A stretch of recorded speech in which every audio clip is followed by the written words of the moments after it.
Hello guys, papakita ko sa inyo kung paano mag-process ng Pag-ibig MP2 claims. So far, this is my third withdrawal. Given guys na meron na kayong cash card ha. Sa Google MP2 Savings Maturity ang pipindutin natin. So i-download yung claim application form. Fill out natin yan. Isang page lang, yung unang page. Make sure na may mga signature guys ha. Tapos isang valid ID, saka yung cash card. Yung in-apply ko ay AUB. So, mag-selfie rin tayo. Hawak ang ating valid government ID ng Pilipinas. So proceed na tayo. I-ready nyo ang MP2. I-type nyo lang dyan. So, proceed. So, okay daw. Eligible daw. So, ilagay nyo ang email address. Akin na, syempre, email address ko. Then, Pag-ibig Loyalty Card Plus. Type ko lang ang aking cash card. Ng AUB yung akin eh. So, check LCP status. Dapat makita ang status ay valid.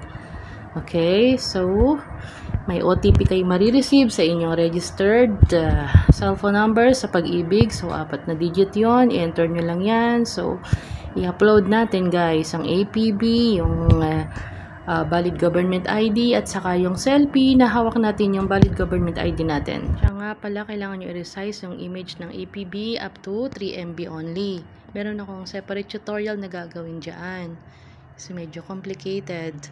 So, i-ready nyo lang yun. I-resize lang natin yung APB. Yun lang naman ang issue.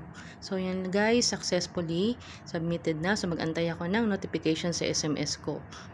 I-screenshot ko para ma-check ko yung status niyan online. So, yan lang guys. Sana nakatulong.